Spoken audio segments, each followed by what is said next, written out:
hey everybody, welcome to another episode of Conversations with Geoff International, where our mission is to bring guests in from all over the world, from all different disciplines, from going from rags to riches and from riches to rags to riches and whatever it might be in business, relationships, health, community development, all those things, man, with one thing in common that we ask them to bring, and that's the ability to share their experiences, the lessons learned from the experiences earned in their battles or the comebacks in their lives, right? How they managed to Stinkin Thinkin, how they found themselves in deep and dark spots, but they kept moving forward, and they come in there humbly sharing that experience, sharing that the strength that they've earned and the growth that they've had. And man, this speaker we have coming in today, get ready, baby. Woo-hoo-hoo. My dear friend and just a powerful young woman that's going to lay stuff to you today. You're just going to be grateful you're here. So don't miss it. Set it up right now. Call your friends. Get everything clear so you can hear this whole thing. Participate in the comments. Let us know where you're coming in from. Let us know how it's resonating with you. And let us know how we can help you on this journey of managing that Stinkin Thinkin. Oh, boy. And finding your gift through the comebacks in life. Right? Well, many of you know me as Jeff Tyson. I'm known as the Comeback King, and I also known for helping people change the script on this Stinkin Thinkin, right? Oh man, and find the new message in the conversation they're having with themselves, about themselves, and step into their greatness. Oh, so look, I challenge you to do two things today. Number one, come in here with an open mind and share this information that you've heard. Put it into play after this session is over. Put it into play right away. And then let me know how you feel in 7 days. So that's your homework. Take something from this that she's going to share with you. And let's know how you do in 7 days, right? So today's message, high achieving women and the men who love them. All right. From burnout to reinvention. We're going to talk about that. The power of owning your next chapter. But success isn't enough. It's time to rewrite the conversation you've been having with yourself. And why haven't you changed it? Look, too many powerful women and men have silently been stuck in that Stinkin Thinkin, that whispering. I don't feel like I'm where I need to be. I don't know if this is what I'm supposed to be doing. You can add to it in the comments for you what it might be like. That's why, man, I'm excited to bring my friend Glenda Kroll here today to share her experiences, share her strength, and the knowledge and the wisdom that she has learned and earned, baby. So let me just give you a quick highlight and we're going to get busy talking to her, right? All right. Look, she's not just another coach. I'm reading this so I don't mess it up. Glenda is an Empowerment Life Strategist, and we'll talk about that, right? And she's doing that now as a caregiver for her older brothers. She's been doing throughout her life. We were talking about that, and now her kids understand the gift of all of that. And she's, oh man, you don't want to miss that part of the conversation. Real estate investor, speaker, international podcast host, an entrepreneur who's made it a mission to help women 40 plus reclaim their power and reinvent their lives on their own terms, baby.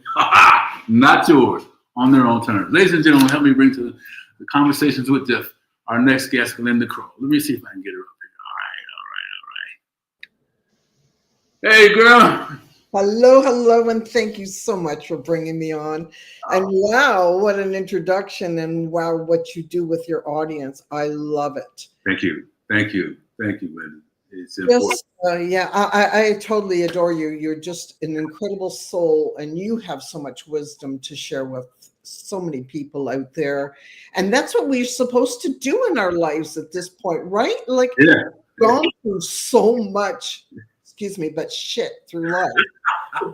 So if we don't share it, like, how are we supposed to be helping our youngers grow? Yeah. You know, like it's beyond me that why would I take all this knowledge that I've been kicked down with and rolled over and all the rest of it. And I've gone through it all. Yeah. And why wouldn't I want to carry that through to share, and I share to my kids, whatever the youngings are. And I say 40 plus because do I dare to say I'm 66 years young and I love it. Wearing the well, baby. Beautiful. And I got a brand new grandbaby, so I'm just on heaven now. Yeah, yeah. Well, what can I tell you? It's like life is good. Life is good. We were talking about sharing some things, and we'll get to it a little later, but just like part of your journey has been about caregiving and your brothers, and they're one's 68 and the other one's 73. So you've been doing this a long time, and now your kids have seen you do it. And that's what it's all about, right? It's stepping and doing what you're supposed to do, even when it's not convenient. Doing what you're supposed to do, even when that stinking thinking saying you can't do it. I mean, so and I love when I met you. You were talking about 60 and just getting started. Well, I've never been the type of person that sort of says I can't. I don't know what that means. Yeah, it sort of just happens. I'm here. I'm already starting this thing. It was years ago that I had this crazy thing that happened to me. I was in the rainforest now I'm having one of those, excuse me, brain farts. I was going in Costa Rica. I was going up in an ATV. I was going up on an incline, and I was like right at the top of an escarpment, and I was driving this ATV, and all of a sudden there was a hole in the road, and I went over the cliff. And I don't know if you ever heard my story. Yeah. What? Oh no, I went way over, and the machine turns over, and I'm wearing a helmet, a tank top, and shorts, and I went down, and right beside a bed of rocks, somebody was watching down, and I could hear all these horns. Like there was a whole lineup of people that we were all following the leaders of what we're on this tour that we're on, and all I'm hearing is screaming and leader things, and all this, and that's like in the background. I'm sort of hearing it, but I'm not kind of hearing it. But there's this voice that's screaming at me, and it's yelling at me, "Get up, get up!" And with that, I jumped up. And at that point, then the machine went down the hill and just smashed into pieces. So that jumping up saved my life. Oh. And as everybody comes rushing to me, the emergency crew expecting me to collapse, I got up, and there's not a mark on me. There's a few scratches and a little bit of bruising, and like I was fine. And I went ziplining afterwards. So wait a minute. You almost got smashed to pieces. Yeah. And then 15 minutes later, or whatever time, you're on the zip line. Yeah, I'm ziplining. And then afterwards, everybody's talking, because was a group of us. I was there on a business trip, and they're saying about how Glenda almost killed herself, and that was, amazing. She's still alive, and she's still talking, she's still going. And the funniest thing was that's when I hit my epiphany about my life. My epiphany was my life has been I go over cliffs, I fall down, and then I jump up, and I keep on going. Wow. That's it. That's all. The show's over. Go home, guys. You sunk. Wow. Say it one more time for us. Yeah. And that's the way life should be. You can't fall down and stay down, because, if something, if it was my time, it would have been my time. Right. But it wasn't. And I'm not going to lay down and die no matter what. Right. I just have too much life in me. Yeah. And what a way to be thinking at, like I'm thinking of, I always tell my kids, don't worry, I'm going to be around for a while. Like, I don't want your life to get any easier. I'm going to. That's right. I love that. Oh man. So let me just, man, I didn't know about that story. We start the interview now? We'll get back to what we're really here to touch on, but this is what I'm talking about. It's simplified stuff, right? It's not what happened. You fell in a buggy, you got tossed and turned. It's what you did afterwards. You got up, you listened to some instruction. They said, get your butt up, and you did, and didn't question it. Right, it was making decisions and following some direction from those that know better, right? Because they're watching you, they're seeing you in that buggy, getting ready to go over the cliff, right? and then they know that you did what you're supposed to, you'd be okay. And then you went on with life. Oh, so it kind of leads us to there's three things, Glenda. I'm sure we'll probably touch on some, but maybe not get off to all of them. But real talk, career-driven women and men silently craving for more.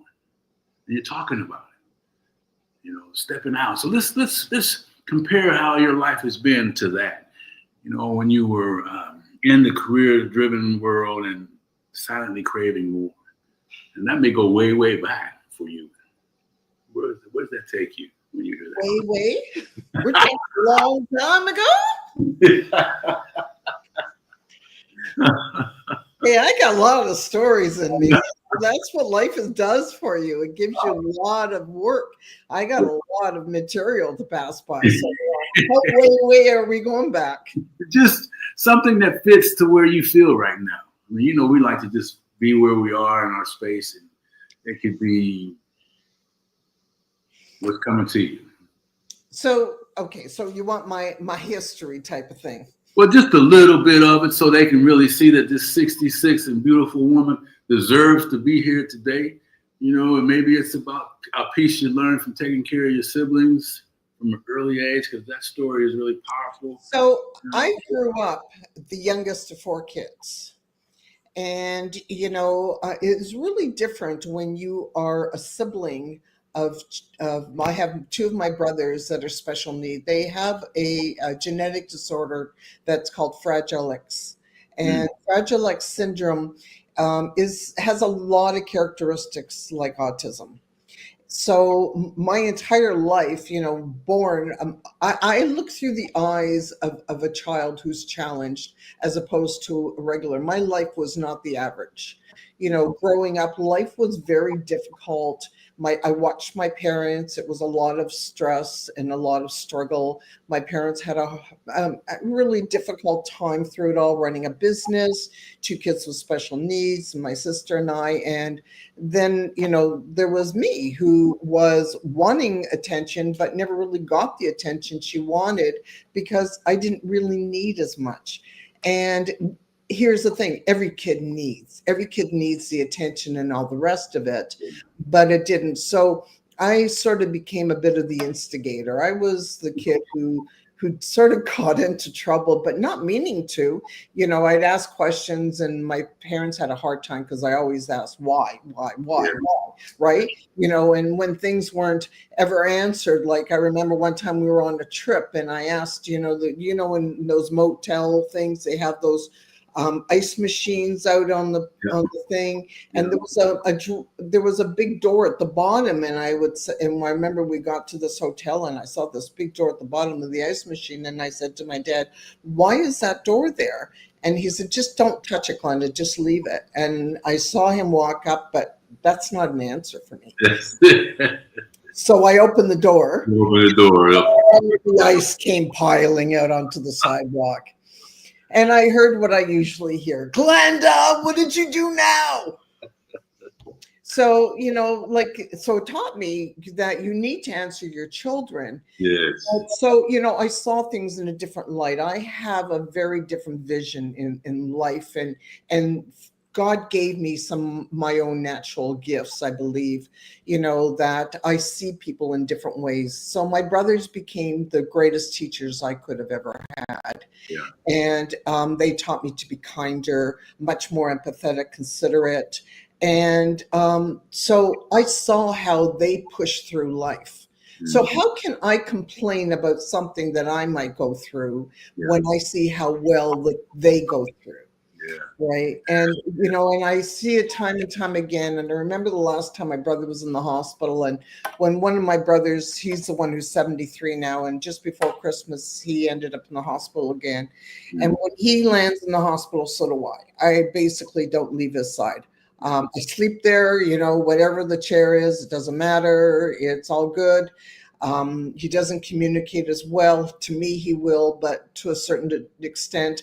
But I know when I'm around, he's comfortable, he's happy.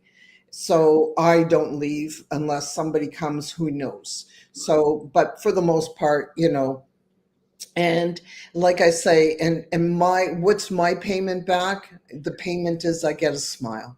Yeah. I get the feeling that I know that he's okay. When I get that smile, that does my heart.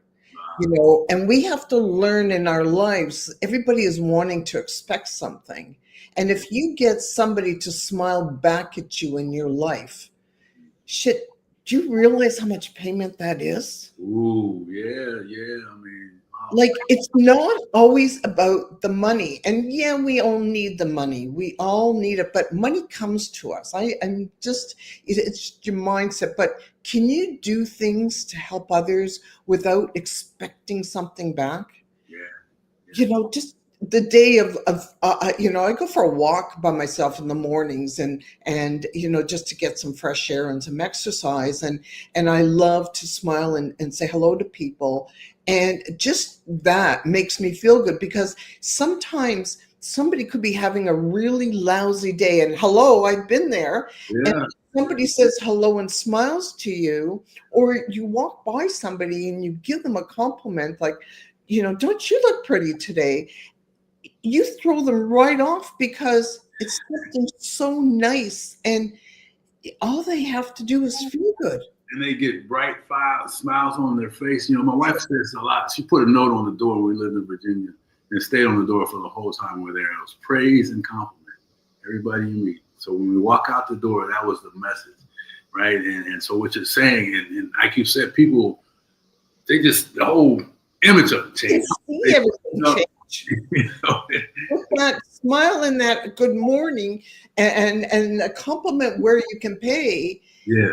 you change that person, like, beyond in such an instant. It's just nuts because I was on the elevator yesterday. I like to get on the elevator and say hi, everybody, or just, and everyone that got on was real serious, and these are our neighbors, right? And I'm thinking, telling my wife, she said, "Well, why you didn't behave like you normally do? Where were you?" And I was in my own funk at that time, right? But so I love the fact that it's just the simple things that you're talking about, but I got to take you back for a second. Okay, we're going back. Because see, here's the thing. I'm thinking, all right, you do all these things for your brother. You were sound like me in terms of the kind of the middle. I was the middle child, and I was always mischievous because that's the only way I got attention, right? Is to create chaos. Yeah, so for me too, right? Right. So you create that chaos so that whatever it was, whatever the result was. And but then your brothers needed more, and they got more. Glenda, man, how did you at any time? How was it like, man? Was there ever a rub or a piece where people struggle with, some resentment towards the brothers, some resentments towards your parents in that space? Well, like let's get really real about it. Sure, there were times, there was times my brother went into the same junior high that I did, because Mhm. they didn't know where to place him, because his level, like both my brothers, at different levels. Mm-hmm. So they didn't really know where to put him. He was the child that sort of got lost in a lot of ways, Mm-hmm. and the kids would pick on him, and part of me felt embarrassed. I was a young child. Everybody, I want to be just like the normal kids, Yeah. have a thing, and then I have a brother here who has his challenges, and he's a big guy, so people start picking on him. But I could only, I remember one day where I'm sitting back and watching this and sort of feel embarrassed, but yet there's something in me that I could only allow to a certain part, and then it was just, it's in me. I jumped up and I ran and I said, "You leave my brother alone, get the hell away." And then, I did this even as a little kid. I would put my hands on my waist and I would stand there and I would say, "You leave my brother alone, or I'm going to," and whatever it was in me, people thought I was a lot bigger than I was. Yeah. Because of my forcefulness. Like, nobody was going to hurt my brothers. Yeah. And that's how I am today. I watch out for everything. Yeah. I'm in their lives constantly. I was actually dropping off yesterday. I made them each a little book of pictures of my grandbaby, of their great nieces, so they have something that they can look at. And when I phoned my brother this morning, I FaceTime him, and I said, "Did you get the book I dropped off for you?" And he got all excited and said, "You got to treat it really well. It's a special book, and we're going to keep adding." And he said, and I said, "What do you think of the baby?" "Oh, she's beautiful," and he's happy about it. So, we can do little things. But yeah, I had a hard time growing up. I had a hard time. I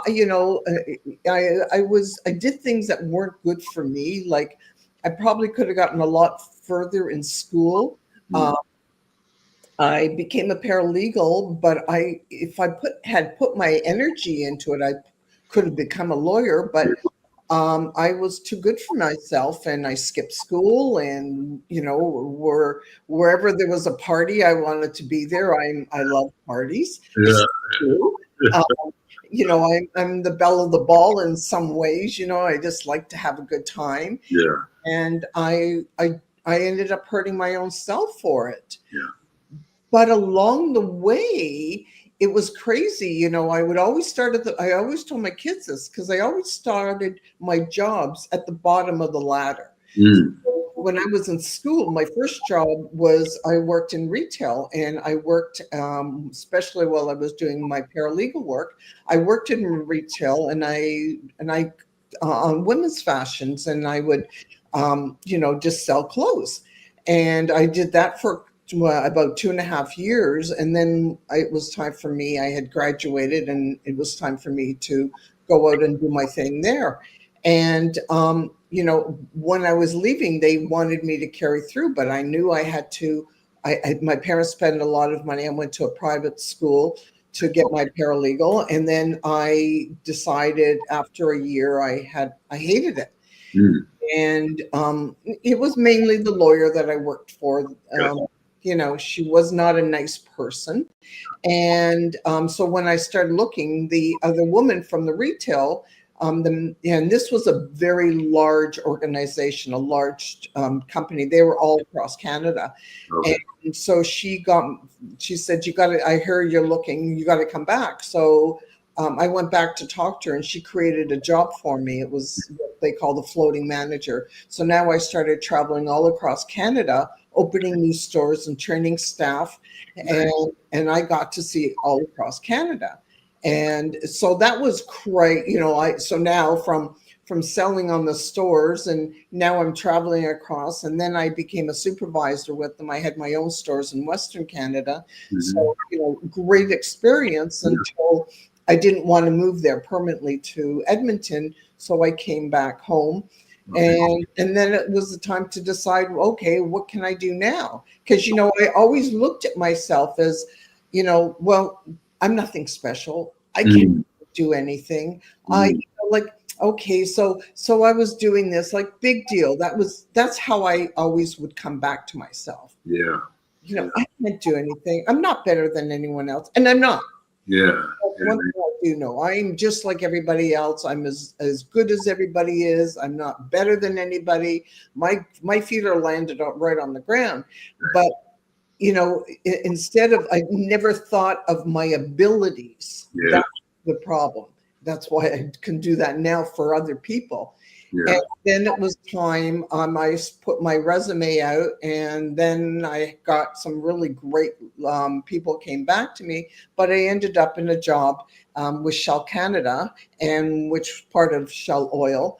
And I stayed there for 12 years, and I did I handled the real estate throughout Ontario, all the properties and things because of my legal background. So legal came back to me all the time. And it helped build me with all of this. So again, then I leave that like 12 years comes down the road, and then comes my kids. And I quit my job. And, I was offered a couple of things to stay, but it was time to be mommy. And I'm glad I did. My only thing that I wish I should have kept my finger in and maybe work part-time, because when you come out from everything, you lose a lot in those, contacts. Come home. Yeah. Computers came into being, I was really behind the time at that point. However, I learned in other ways. I took my kids in a very young age to start learning computers. And that's when I actually learned computers by my little one sitting on my lap when we'd play computers. That was the start of how I learned through my kids. Gotcha. Right? Yeah. Today, Still today, they can teach you today. I mean, a 4-year-old granddaughter can zip. right. So I started learning computers at there. My daughter is in cybersecurity and does work with the stock exchange. So, she's come a long way. From the lab. Yeah. And my son as well, he's another story. He's a brilliant crown attorney in Toronto. So Nice. they've done well, but it's through all this. It was through the years of being there, putting it in my heart and soul. I totally loved working with them and giving it to them. But what I learned at such a young age is everything that you say and you do, they're watching you. Your kids are watching you. So whenever you get into a fight in the house, and that's, I felt it as a little girl when I watched my parents would be fighting over the bills and things like that. It affects you. Oh, no doubt. But those kids learn. And it's not just what you're saying, but what you do with yourself. Are you saying one thing and then doing another? Yes. I'm going to tell you, they're noticing it. They see that because they become what we are, what they see. Parents behind us. Exactly. I don't think parents really realize that enough. It's hard being a parent, first of all. Man, let's just say that it's not an easy role, not an easy job. The responsibilities of a parent is to really understand that the impact that they have on their children, right, is up to them. You know what I mean? In other words, I always tell people, make sure you don't give the world your best and your kids what's left of you. No. You give your kids the best. You support them. You listen to them. Yes. And when you make mistakes, and we all make mistakes. All the time, yes. You apologize and you tell them what you should have done. And you think before you even jump. That was something that was one of the best things I learned in life is, and it's only age that really works with, right? Yeah. Is, when somebody says something you don't like, bite your tongue. You have that minute to think before you respond. Yes. And that makes a total difference. That gives you an opportunity and the other person an opportunity before you engage in something that you can't step away from. Yeah. And so our kids learn a lot of stuff. And I really want to talk maybe another time about some of the things that you have learned in helping your brother, and have a whole other session around those things, Glenda, and then the raising children with that's another conversation. Yeah. So let's talk. So by the time I was ready to go back to work, that was the time my marriage was over. Yeah, I was getting ready to say it. Years, my in-laws, they were very, and my husband were very narcissistic people. Everything was about them and how good they were. And it was like, I felt just, this isn't me. They were just so mean to some people. This wasn't me. And it got to a point where my kids were young and I'm thinking to myself, I'm lying to my kids. I'm staying in this marriage. I'm allowing things to happen. I lost my power. And so, we agreed to split, and we would do it on good terms because of the kids, but that's not how it happened. My ex-laws and family, the ex-family, they were very wealthy and they had a lot of money. So what ended up happening is the bank accounts got, I was naive. I accepted that we would do it on good terms and all that. And then all of a sudden I know all the money is taken out of the bank accounts and I don't have a dime to my name because I'm a stay-at-home mom now and I have no money. I am now in a lawsuit, and I am struggling, and I'm worried of how I'm going to buy food for my kids. Yeah. And this went on till I was $200,000 in debt. And it was one day I went into court, and this was like his entertainment was taking me to court and watch me crumble. Yeah. And one day it was like, you know what, I got nothing left to lose. And, how do how do you stay to be a good mother when you are crumbling? Yeah. Really hard. Yeah. And, I'd put my kids to bed and then I would just cry because I didn't want my kids seeing me saying, I tried to keep as positive and upbeat as I can.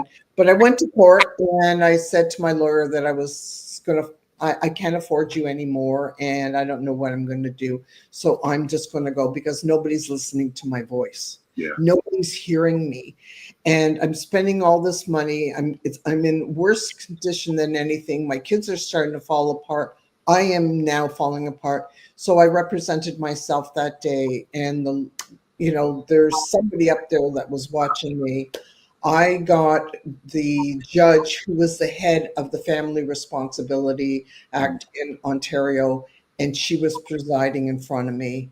Wow. And I had made a book of precedents. My legal background always came Yeah. out. Yeah. I made a book because he would send me nasty letters and threatening me and all the rest. And all these other judges would just tell him that it wasn't nice. And I showed her what was going on through all, now I've been in this in years. Yeah.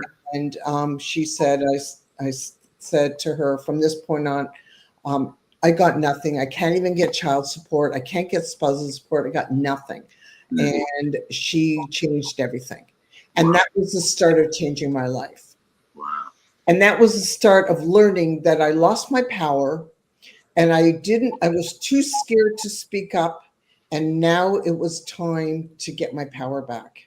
And that was the start of life. And that's when I went back to school to bring myself up to date with my legal, because legal always brought good to me. That's what I thought. Okay. Yeah. I look back, and this is where I start from what I do now. I look back now in my life. I look at the things that I have done well in my life. I'm not patting myself on the back. Listen to me, whoever's listening to this. I'm not sitting here blowing my own horn. I'm just telling you what you do is I look back and saw things that didn't go well, but I also look back and I'm not living on that, but I'm paying attention. Yeah. And I go back and I look at what I did do well. And I made notes of what I did do well. Where were my strengths? Where did I pull myself out? And that was when I created that new voice. Yeah, I love that. And that's part of what we're talking about, strategies to move from maybe burnout or distress or whatever you want to put in that word to a bold new life and reinventing yourself. So that was the first major reinvention. Okay. Now I'm going to go forward many years, 20 years forward. I'm in another relationship at this point in time. My relationship with my partner turned into being also my business partner. Okay. 14 years I ran his business. This was an import-export business, and I learned a brand new business, which I excelled in. Great, one of the greatest things I have is connecting with people, and when you get to meet people and you're honest and you are humble by being who you are, being real. Yeah. And I created some really great connections with my clients. So everybody trusted me. And when things were wrong, I would tell them, and everybody always respected that. And 14 years later, I had a lot of things happening in my life. My mom had come down during that time with dementia. I had my brothers to worry about because I had to bring my brothers were living with my mother and they couldn't live by themselves anymore. My mother was kicking my brother out of the house, so I needed to move her somewhere because now it's becoming a danger zone. I have two of my own kids, which are young at this point in time. And on top of it, I'm running this business. Yeah. So in the meantime, I have to look for a place for my brother and bring in help in the meantime because they can't live by themselves. And I have to look for a nursing home and some medical care for my mother. Look at the balls in the air. This is my life. So it's life. That's life. Life be life, my friend. And for me, family matters. Yeah. Family is forefront in my life, no matter what. My brothers, my kids, like that's what life is. Yeah. So, with the good grace of God or whatever, whoever's up there watching down on me, again, things always work out for me. That's my chanter, because no matter what goes on in my life, things always work out. I love that.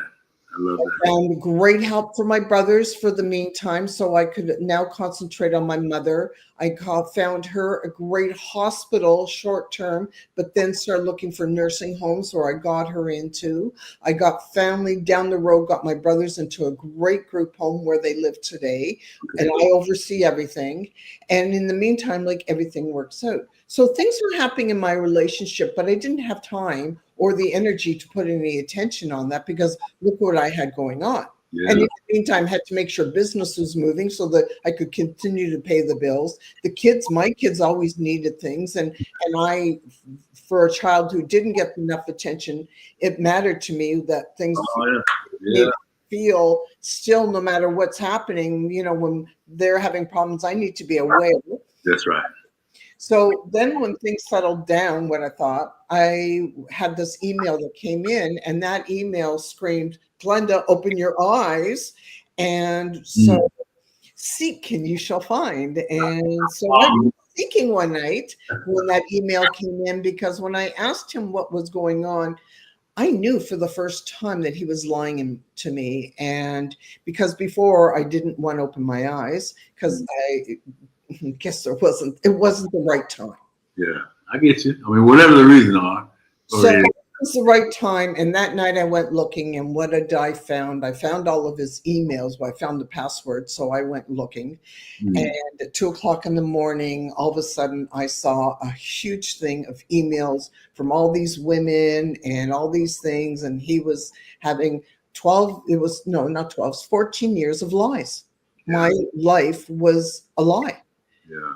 And so, I, at that point in time, fell apart, and I walked around the house. I went to the washroom to throw up, and then I walked around, and then what coming through my mind was what I went through the first time around.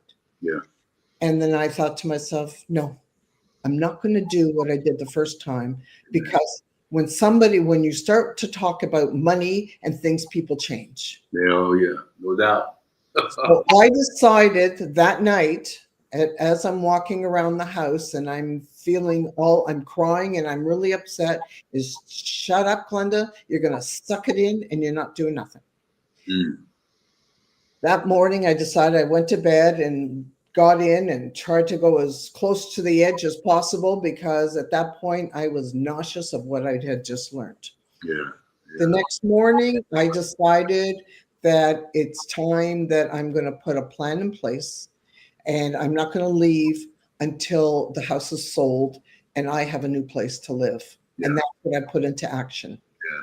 That took 9 months of putting in place, putting away money.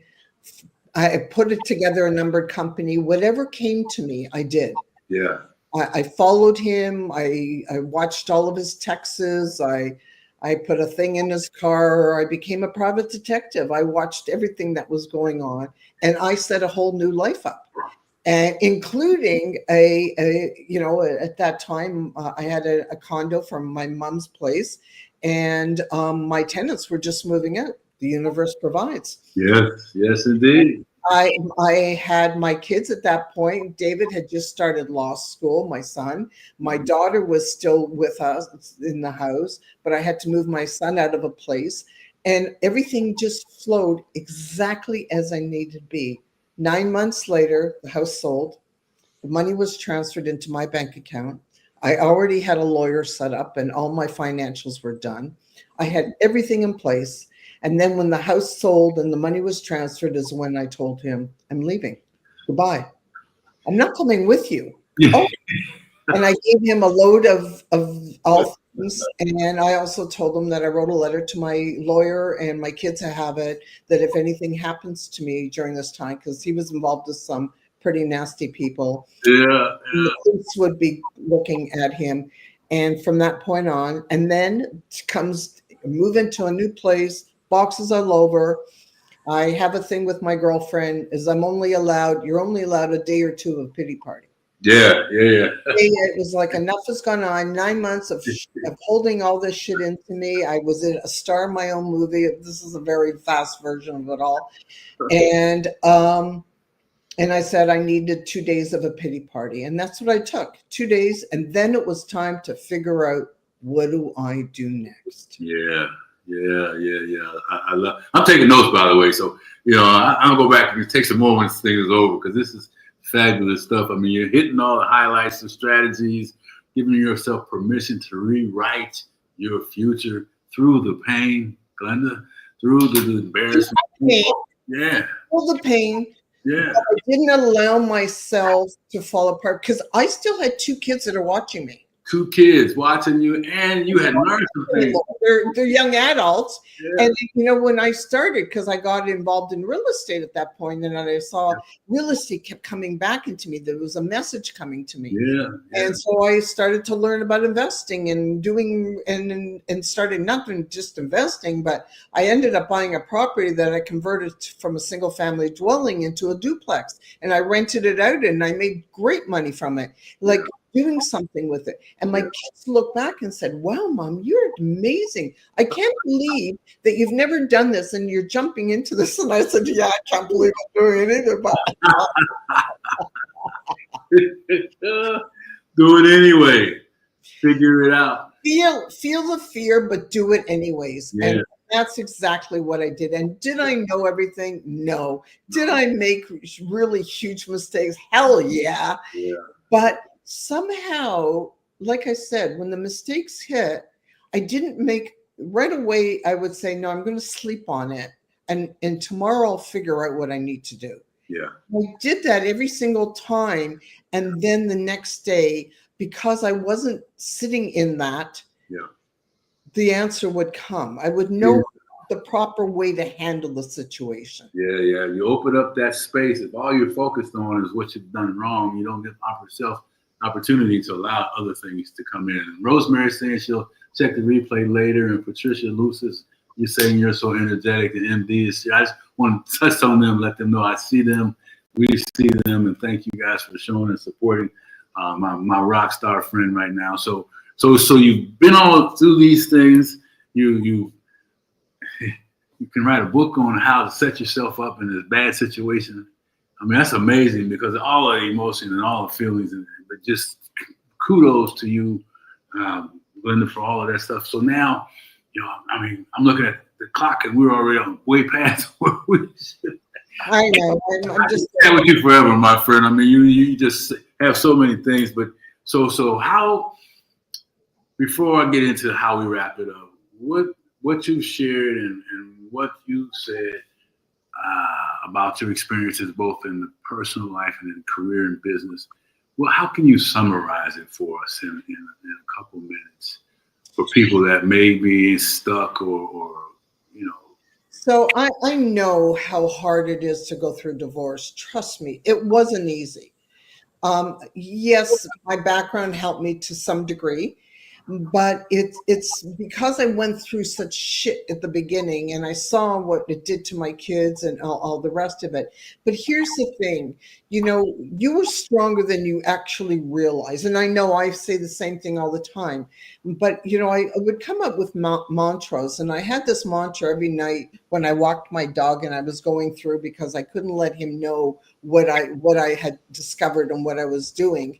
So I had this mantra that I said. It was late at night, I'd walk my dog and I'd be really emotional, because when you're holding everything in, and as I walked, I said, I kept saying every single night, for every tear I shed, laughter shall follow. And I said that time and time and time again. And I also always said, like I said to you before, that I believe, and you need to start believing, that no matter what, everything will work out. Because it does. It does. It does by reaching out and asking, like, call me. And I offer a 45-minute free consultation. And if we can work together, cool. But I'm not going to sell you anything. If you want to work with me, I love to work with you because I only work with people that want to change their life. But if you just need some little bit of direction, I'll be more than happy to jump on a call. But it's most importantly to believe in yourself and to believe that you are stronger than you think you are. Because look at, I've had falls. I've been paralyzed when I was 16 years old.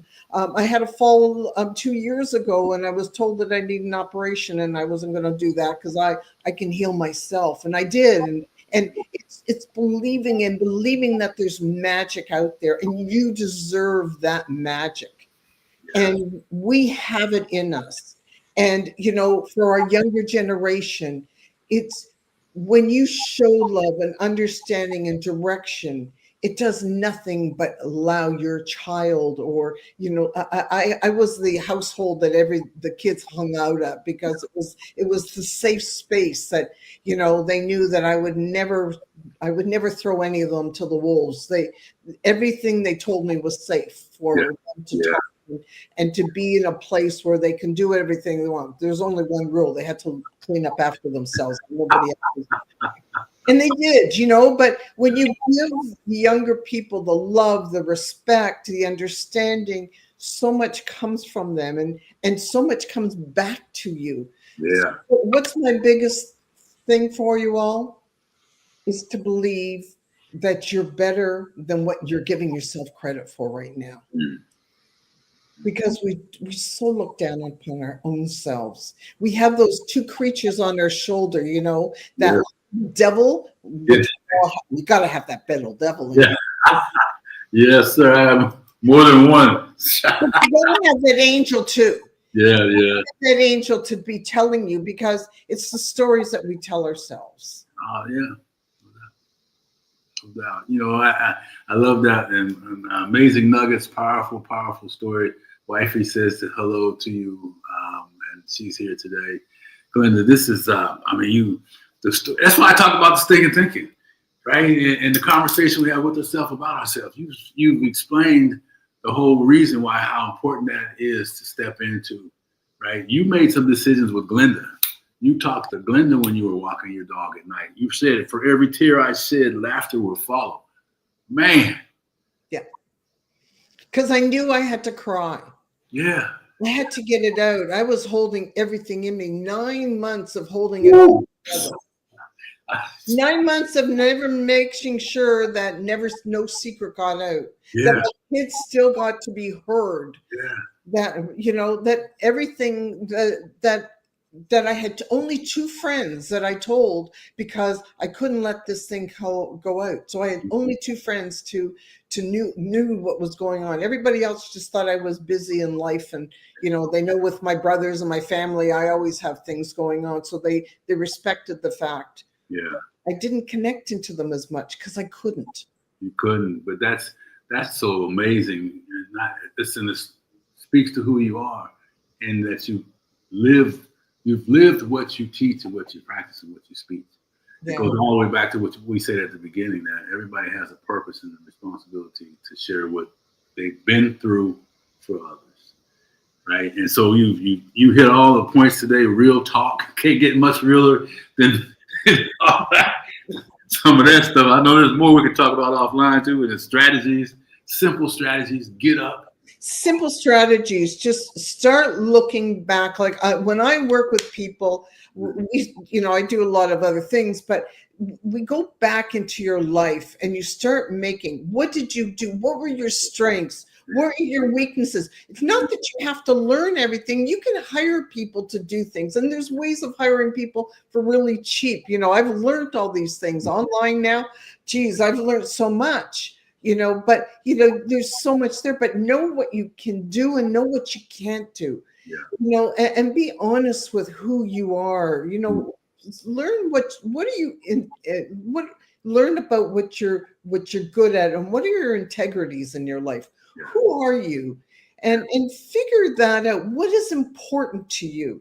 Family for me comes first. It's the top of the ladder. Yeah, absolutely. Once you have those things in alignment, right, and then everything else will just follow suit with that, and you know what your priorities are. So Glenda, how do people get a hold of you? And then I promise I'm going to let you go after you answer that. And I got a whole lot more, man. We could chat it up for forever. So how do people get a hold of you? And do you have anything on that? On Facebook, LinkedIn, it's listed as I am Glenda Kroll. My last name is Kroll. On Instagram, I'm noted as the Wise Woman's Word. I believe that at the age of 66, I've become very wise. And that's just because life has happened for me, not to me. Amen. Hello, to remember that, ladies and gentlemen. Shit happens in all of our lives, but don't think of it, poor woe is me. Don't be the victim. The whole idea is being the victor. And when you can become the victor of your life, you'll be so much more happier and you can do so much more. Boy, that's beautiful. And I'll just add to that what you said earlier. Be careful not to limit yourself on how you see yourself. Be bold in how you see yourself. Be bold in how you praise yourself. And be comfortable giving yourself permission to do that. So Glenda, listen. Woo-hoo! Hugs, girl, from way back. I get it. I feel it. I thank you. It's always a pleasure, Geoff. You know, you are such a wonderful soul. And, you know, I look at it as an honor to be on your show and come. And, you know, we're both of the same mindset. We're here to pass along some other information to build other people up. The world is knocking so many people down. We're in a world of such negativity, such anger, such hatred. And, it doesn't work. It just doesn't work. Give somebody a chance. Let them talk. Love them. Yeah. You know, we can always knock people down, but what good is that doing? Right. Say hi to people, smile at people, like you said earlier. Throw it a compliment. You know, it does nothing for, it does everything for them, and it actually comes back at you. It really does. I mean, it really does, because, every now and then somebody will say, hey, I like that hat you have on. I'm like, oh, yeah. Thank you, because I got a large cranium. A lot of hats don't fit, right? So anyway, listen, I forgot to ask you, tell the folks, what's your podcast? My podcast is Let's Get Real. It's called Let's Get Real. It goes every Wednesday at 3:00 p.m. Eastern Standard Time. I'm also on YouTube, and I can't remember what my thing is Reinvention of that. But my YouTube channel is growing and going strong, and that's what I'm doing and building that up. And I'm here to build you up. So it's about taking control of your own self. And that doesn't mean that you're not looking after your family. It means that you can look after your family and more when you're looking after yourself. So building your business. Like I said, you've heard, I've been in so many different businesses throughout, hence why I can teach and I can coach. I've been through so many life challenges, and I'm still going, and I'm not going to be stopping anytime soon. So, that's what it's supposed to be, able to put a smile on your face, because everything is easier when you're smiling. Come on, girl. The world's a better place. Everything is easier. All right. Thank you so much. Love you. And we'll talk again soon. Great job. Absolutely. Great job. Thank you, sir. Yes, ma'am. All right, guys. Look, I told you, we're talking about high achieving women, men who love themselves, and all those other things. Let's make sure you show some love in the comment sections for Glenda. Reach out to her. I put her podcast in there. You want to make sure you go out right now and subscribe. Set up the notification bell for that. That thing is blowing up, and it's all about being raw and real, and the guests that she has on the show. So, hey, listen, if this was something that resonated with you, please give a thumbs up in the comment section. Show some love to my friend Glenda. And I'm just going to ask you this one question. Pick one thing. Go back and listen to this again and pick some things in there to give yourself permission, some strategies, and give yourself permission to rewrite the conversation you're having with yourself about yourself. Oh, man. Because we get excited because we know that simple exercise, practice over time with some other things, you got to do some other work, can open doors that you will never, ever, ever want them to close. So thank you all. Make sure you share this information. My contact information is out there somewhere for those of you that want to get with me.